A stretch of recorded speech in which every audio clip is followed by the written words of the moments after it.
ನಮಸ್ಕಾರ ಎಲ್ಲರಿಗೂ, welcome to my channel. ಇವತ್ತು ಈರುಳ್ಳಿ ಗೊಜ್ಜು, ಅದರಲ್ಲಿ ನಾಟಿ ಈರುಳ್ಳಿ ಗೊಜ್ಜು ಅಂದರೆ ಯಾರಿಗೆ ತಾನೇ ಇಷ್ಟ ಇಲ್ಲ. ಹಾಗಾಗಿ ಯಾವ ಥರ ಮಾಡೋದು ಅಂತ ನೋಡೋಣ ಬನ್ನಿ. ಫಸ್ಟ್ಗೆ ನಾನು ಇಲ್ಲಿ ಬಾಣಲಿಗೆ ಎಣ್ಣೆ ಇಟ್ಟು ಕಡಲೆಬೇಳೆ ಹಾಕ್ಕೊತಾ ಇದ್ದೀನಿ. ಕಡಲೆಬೇಳೆ ಆದಮೇಲೆ ಉದ್ದಿನಬೇಳೆ ಉದ್ದಿನಬೇಳೆ ಕಡಲೆಬೇಳೆ ಸ್ವಲ್ಪ ಬ್ರೌನ್ ಆದಮೇಲೆ ಅದ್ರ ಜೊತೆಗೆ ಮೆಂತ್ಯ ಕಾಳು ಹಾಕ್ಕೊತಾ ಇದ್ದೀನಿ. ಮೆಂತ್ಯ ಕಾಳು ಅದನ್ನು ಫ್ರೈ ಮಾಡ್ಕೊಬೇಕು ಎಣ್ಣೆಲೇ. ಮತ್ತು ಜೀರಿಗೆ, ಒಂದು ಅರ್ಧ ಸ್ಪೂನ್ ಜೀರಿಗೆ, ಅರ್ಧ ಸ್ಪೂನ್ ಮೆಂತ್ಯಕಾಳು ಮತ್ತು ಸಾಸಿವೆನೂ ಹಾಕ್ಕೊತಾ ಇದ್ದೀನಿ. ಕ್ಲೀನಾಗಿ ಎಲ್ಲದನ್ನು ಫ್ರೈ ಮಾಡ್ಕೊಬೇಕು ಈ ಥರ ಗೋಲ್ಡನ್ ಬರೋವರೆಗೂ. ನೆಕ್ಸ್ಟು ಅದಕ್ಕೆ ಬೆಳ್ಳುಳ್ಳಿ, ಸಣ್ಣದಾಗಿ ಹಚ್ಚಿರೋಂಥ ಬೆಳ್ಳುಳ್ಳಿ ಹಾಕ್ಕೊತಾ ಇದ್ದೀನಿ.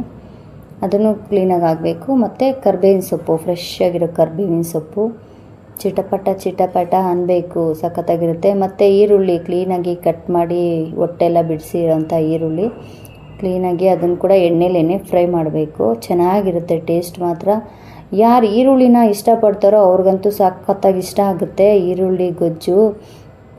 ಮತ್ತು ಒಂದು ಸ್ವಲ್ಪ ಅರ್ಧ ಸ್ಪೂನ್ ಸಾಂಬಾರು ಪುಡಿ ಹಾಕ್ಕೊಂಡು ಅದನ್ನು ಕೂಡ ಮಿಕ್ಸ್ ಮಾಡ್ಕೊಬೇಕು. ಮತ್ತು ಇದು ಒಂದು ಈರುಳ್ಳಿ ರುಬ್ಬಿದ್ದೀನಿ ನಾನು, ದಪ್ಪ ಈರುಳ್ಳಿ ಒಂದು ಪೇಸ್ಟ್ ಮಾಡ್ಕೊಂಡಿದ್ದೀನಿ ಗ್ರೈಂಡ್ರಿಗೆ ಹಾಕಿ. ಅದಾದಮೇಲೆ ಕ್ಲೀನಾಗಿ ಮಿಕ್ಸ್ ಮಾಡ್ಕೊಬೇಕು. ಕ್ಲೀನಾಗಿ ಒಂದು ಸ್ವಲ್ಪ ಕಲ್ಲುಪ್ಪು ಹಾಕ್ತಾಯಿದ್ದೀನಿ ನಾನು, ಪುಡಿ ಉಪ್ಪು ತೊಗೊಂಡಿಲ್ಲ, ಕಲ್ಲುಪ್ಪು ತೊಗೊಂಡಿದ್ದೀನಿ. ಅದೆಲ್ಲ ಆದಮೇಲೆ ಕ್ಲೀನಾಗಿ ಮಿಕ್ಸ್ ಮಾಡಿದ್ದಾದಮೇಲೆ ಮತ್ತೆ ಒಂದು ಟೊಮೆಟೊನೂ ಅಷ್ಟೇ ಪೇಸ್ಟ್ ಮಾಡಿದ್ದೀನಿ ನಾನು, ಇಲ್ಲಿ ಮಿಕ್ಸಿ ಮಾಡ್ಕೊಂಡಿದ್ದೀನಿ. ಎಲ್ಲ ಹಾಕ್ಬಿಟ್ಟು ಟೊಮೆಟೊ ಪೇಸ್ಟು, ಈರುಳ್ಳಿ ಪೇಸ್ಟು, ಉಪ್ಪು ಎಲ್ಲ ಹಾಕಿ ಕ್ಲೀನಾಗಿ ಮಿಕ್ಸ್ ಮಾಡಿ ಲಾಸ್ಟಲ್ಲಿ ಹುಣಸೆಹಣ್ಣು ರಸನೂ ಹಾಕಿ ಚೆನ್ನಾಗಿ ಕುದಿಸ್ಬೇಕು. ಆವಾಗ ಅಲ್ಲಿನ ಟೇಸ್ಟ್ ಚೆನ್ನಾಗಿರುತ್ತೆ. ಒಂದು ಸ್ಪೂನ್ ಬೆಲ್ಲ ಹಾಕ್ಕೊತಾ ಇದ್ದೀನಿ.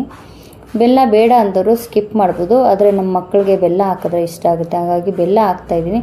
ಬೆಲ್ಲ ಹಾಕೋದ್ರಿಂದನೂ ಅಷ್ಟೇ ಟೇಸ್ಟ್ ಚೆನ್ನಾಗಿ ಬರುತ್ತೆ. ಸ್ವಲ್ಪ ಕೊತ್ತಂಬರಿ ಸೊಪ್ಪು ಹಾಕಿ ಒಂದು ಸ್ವಲ್ಪ ಬೇಯಲಿ, ಎಲ್ಲನೂ ಮಸಾಲೆ ಎಲ್ಲ ಹಿಡೀಲಿ ಅದಕ್ಕೆ.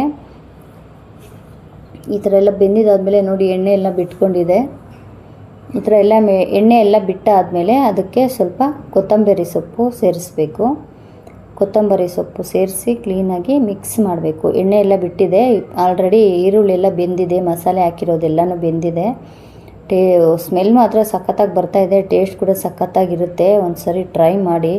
ಆದರೆ ಬಿಸಿ ಅನ್ನಕ್ಕೆ ಹಾಕ್ಕೊಂಡು ತಿನ್ನಬೇಕು. ಲಾಸ್ಟ್ ಫಿನಿಶಿಂಗ್ ಟಚ್ಚು ಇಂಗು ಸ್ವಲ್ಪ ಹಾಕಿದ್ದೀನಿ ನೋಡಿ. ಬಿಸಿ ಅನ್ನಕ್ಕೆ ಹಾಕ್ಕೊಂಡು ತಿಂತಾಯಿದ್ರೆ ತಿಂತಾನೆ ಇರಬೇಕನ್ಸುತ್ತೆ. ಒಂದು ಸರಿ ಟ್ರೈ ಮಾಡಿ, ಯಾವ ಥರ ಬಂದಿದೆ ಅಂತ ಕಮೆಂಟ್ ಮಾಡಿ. Thank you.